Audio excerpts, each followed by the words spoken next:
Richard Heath, thanks for joining us. Thanks, Jackson.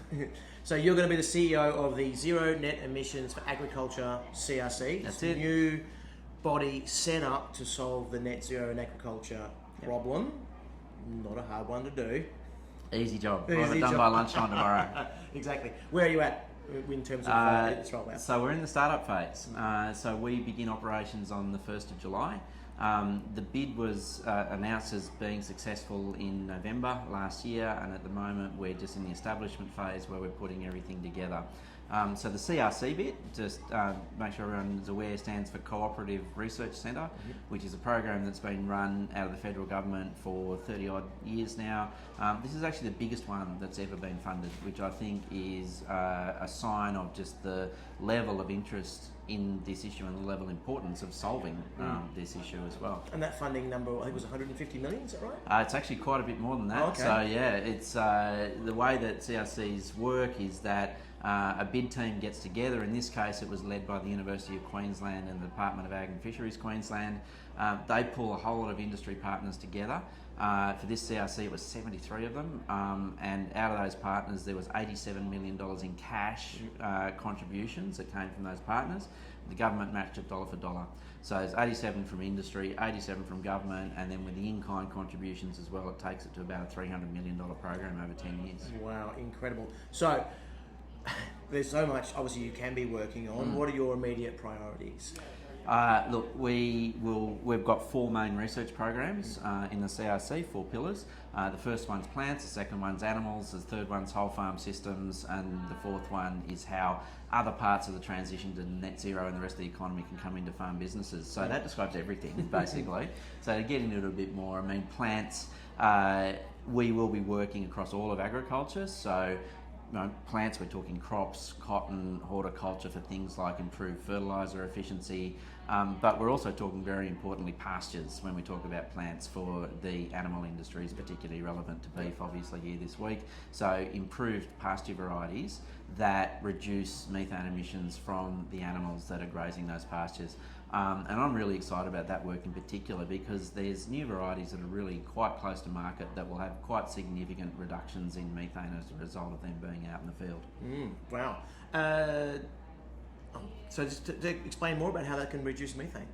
Well, so look, it's just rearranging the way that things like lipids and tannins are organised in the plant, so the structures of those compounds in the leaves of the plants can actually affect the way that those plants are digested in the rumen and lead to less methane emissions. Okay.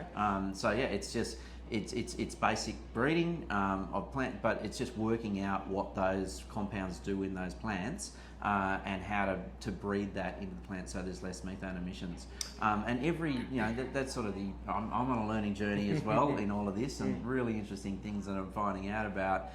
For instance, every plant, every pasture species, every native species will actually have a slightly different methane emissions potential, just in terms of what's in the compounds of the leaves and how they're digested by the animals.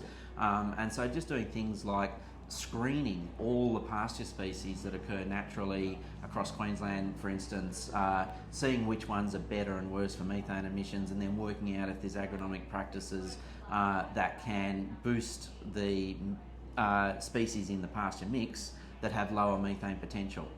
What about in the animal space? What's interesting to you there? Yeah, so we'll continue work on rumen manipulation, which has been a real focus with things like Asparagopsis.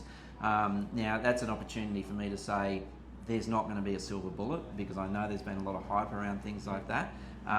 We will be looking at stack technologies. Like any better farming practice, it's about little things that keep adding up and adding up and adding up, and it'll be the same with emissions reduction. Yeah. So stacking lots of technologies together. Back to the rumen manipulation, we won't do so much on the active compounds themselves because there's a lot of work being done in that space already, a lot of funding, a lot of development there going on. We'll look at things like how those active compounds can be delivered into the cattle. So embedded in boluses that break down over 6 months while they're in the animals. So you get around that issue of having to feed them and so on. Also a lot of work on breeding. So just breeding more methane efficient cattle and sheep. EBVs, new genetics that can help with the methane story as well. The Australian Beef Sustainability Framework update came out this week. 78% reduction in emissions since 2005. A lot of talk about methane, however, and kind of not being able to solve that problem just yet. Where has the hard work? Is all the hard work still to come, really, in terms of getting sort of emissions to net zero? Like, what's the? I mean, obviously you've got a 10-year timeline for you guys alone, but like, how far away is it from kind of some sort of silver bullets, I guess? Or, it's a continual improvement process, and it will be for some time. But I don't think that that's something that we need to be scared of or worried about. We've continually improved as a human species. That's how we've evolved. We've always done it since there's been farming, since there's been agriculture. Every year farmers get a bit better. We adopt new technologies, we do new things. Emissions reduction is no different to that, right? There's new technologies, new science, new understanding. Every year we'll get a bit better, and that journey won't stop. We may well get to net zero. We can go beyond net zero. We can keep getting better, because at the end of the day, what we can't lose track of, what's fundamentally important, is that there is too much carbon in the atmosphere. That is causing climate change. We are all seeing the impact of climate change. That is threatening the future of agriculture. So if we can, and we should, as agriculture, play our part in getting some of that carbon out of the atmosphere, then why stop at good enough? We can keep getting better and better at doing that. So Cattle Australia came out saying that there should be a rethink about the science around calculating emissions, saying that methane was a biogenic gas compared to the additional kind of carbon that you're seeing coming out of, say, fossil fuels, or additional carbon even coming out of, say, mining plants and stuff like that, like methane coming out of coal seam gas, or gas explosion or whatever. That's a new argument that they're putting forward, saying it's really hard to abate the methane from ruminant animals. What's your view on that argument? Yeah, so that part about emissions from agriculture, it's a biological process, okay? There are always going to be emissions from agriculture, so that's unavoidable compared to some other parts of the economy. Now, what Cattle Australia are concerned about, and justifiably so, is how this all ties into the regulatory impact, and how emissions are measured and compared with other emissions, and then the flow through to regulation potentially with that. What we're going to do in the CRC, and this isn't avoiding the question, it's providing the solutions regardless of what the policy environment is, okay?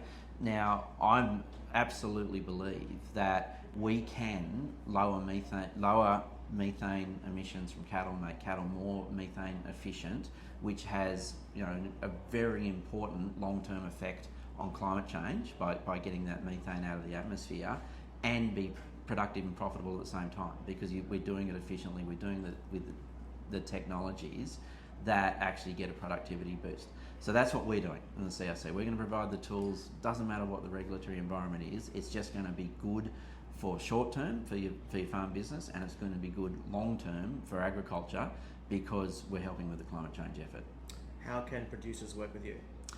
Look, we're going to have a whole heap of producer demonstration sites around the country, which will be the bits that you can go and touch, see and feel about the CRC, where we will be demonstrating technologies, scaling them up, measuring them, making sure that they perform at a commercial level. They'll be established over the next year. It'll be very public, everyone will be able to see where they are. There'll be lots of field days, interactions that you can go along and see. We've got MLA as a member for all the red meat producers, so your levies through MLA are going directly into the CRC as well. We are only, as we said before, just starting up now, so we don't have a comms effort, we don't have newsletter lists, we don't have that sort of thing that you can stay engaged, but it will be coming. And so just keep an eye out for all of that. Sign up to our newsletters, and there'll be lots of opportunities we'll be talking about how farmers can see what we're doing. And we talked a lot about exports at beef during the week.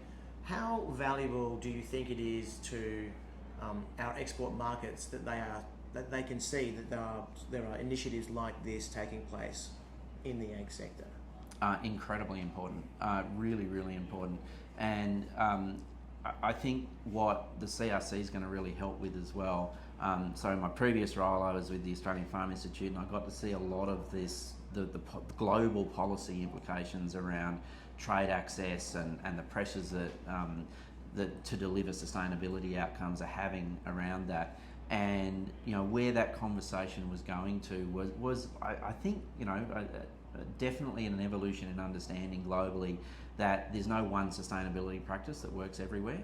And thankfully, because it was sort of heading that way a little bit, particularly with some of the stuff that was coming out of Europe, this is what sustainability is, and unless you're doing this, you can't get trade and market access.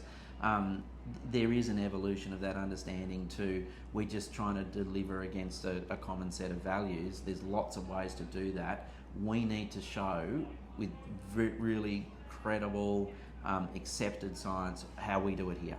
And so, we're going to deliver against the same value of biodiversity or carbon or water or whatever, and some of the social and governance aspects of sustainability as well. But this is what works here, and get that accepted. Well, good luck with it, Richard Heath. Thanks Thank very you. much. Thanks, Jackson.